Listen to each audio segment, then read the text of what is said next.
Hey, I'm Drew, And I'm Grace. this is Grace. We are the Griggsly Bears. That is my last name. In 2 months, it'll be hers as well. So we're going to let her get in on a technicality a little bit early. So we just didn't want to put this off anymore. This is the first video for this feed, and we're also going to do a blog as well. We have no plans whatsoever what this is going to look like. As far as how often or monetizing it or anything, we don't really care about that right now. We just want to share some cool things. So we're going to start with a story, and then we'll talk about what we hope this will be. The story, I have no idea what the official title is, but it's often referred to as the story of the Mexican fisherman and the banking executive. You may have heard it before. It's referenced in a lot of books and on podcasts and stuff all the time.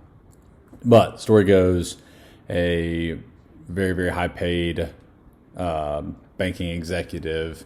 He's down in Mexico, and at about 11 o'clock in the morning, he sees this Mexican fisherman come up with a catch of fish or whatever. He then goes over and asks him about it, and, hey, how'd you catch those? And he says, oh, I've been doing this for years. I know exactly where they're at. I go out every morning, and I catch my fish. He goes, oh, why don't you stay out later, catch more and make more money? He says, well, I come in at lunchtime and I have lunch with my wife, and then we take a nap, and then I play with my kids, and then after dinner I go downtown, I play some guitar with my amigos, and have sip on some good wine till sunset, and I come home to my family. He goes, oh man, you're missing out. The businessman goes on to tell him, you could work all day, make some more, and then you could buy another boat, and then you could have like a fleet going, and you could scale this operation. And the Mexican responds, okay, sounds good. Then what? He says, oh man, then after that, you could franchise the concept out and expand across the continent and be all over the place and make millions and millions. He goes, oh, millions, that sounds good. Then what? And the executive goes on to tell him, then you could move your headquarters to New York, you could file to go public, and you could become a billionaire overnight. He says, okay, then what?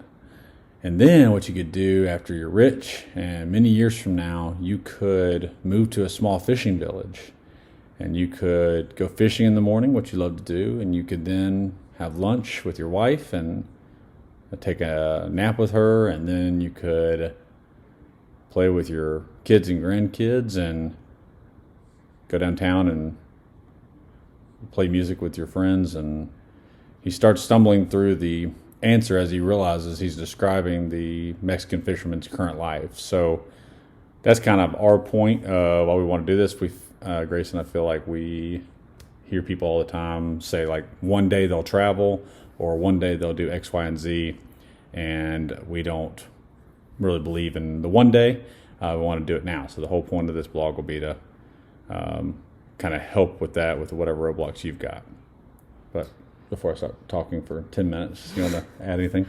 Yeah, and I would say in addition to that, hopefully make it something that's not intimidating for people, because we're kind of tend to be laid back, fly by the seat of your pants type of people, and so hopefully make it so that traveling is enjoyable and not something that you have to plan every detail in advance, because it's more fun that way as far as we're concerned.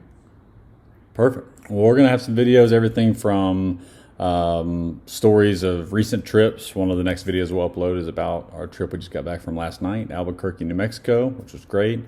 What we're going to do is just really keep it super simple and just tell you what we did.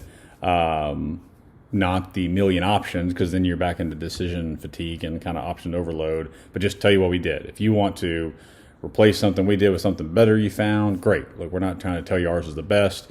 We're just going to try to help you make it simpler and almost be like a travel planner, I guess, to simplify. Because sometimes I feel like people are overwhelmed, so they just go back to that same town, to that same beach they've been going at for 10 years because they're scared to try something new just because they're overwhelmed with all the options. So our hope is to simplify travel and adventures, and by telling you some stories, and hopefully help you do it on a budget and have some adventures along the way, and not just wait for one day down the line because we're not guaranteed tomorrow. And we got to hang out with some people who are, how do we say this, elderly on a hot air balloon last week. And we decided we aren't waiting until we're fully retired one day when we're older to do all this stuff because they were struggling to get into the basket. Anyways, that's for the Albuquerque story. Sorry, doing two videos at once here. But yeah, a friend of mine, Brandon Redfern, he said work-life balance is a made-up thing, but work-life harmony is something we can all strive for. And so that's what we hope some of these videos can help bring you, is that harmony between all the different priorities you got. Anything else we missed? I think you got it. All right. Well, we're Grace and Drew, and we're the Griggsly Bears. Oh, by the way, Griggsly Bears, Griggs is our last name, soon to be for her. But the main reason this name stuck is my fantasy football team is 5-0. The title of that team is the Griggsly Bears, so it feels like it's just on something because I'm horrible at fantasy football. So if you needed to understand why, it's that, and also Grizzly Bears But mostly fantasy football. But mostly fantasy football, yeah. 5-0 again. I don't need to, but until we win the whole thing, can't brag about it yet. So, all right. Well, we'll look forward to the next one, and we'll see you there.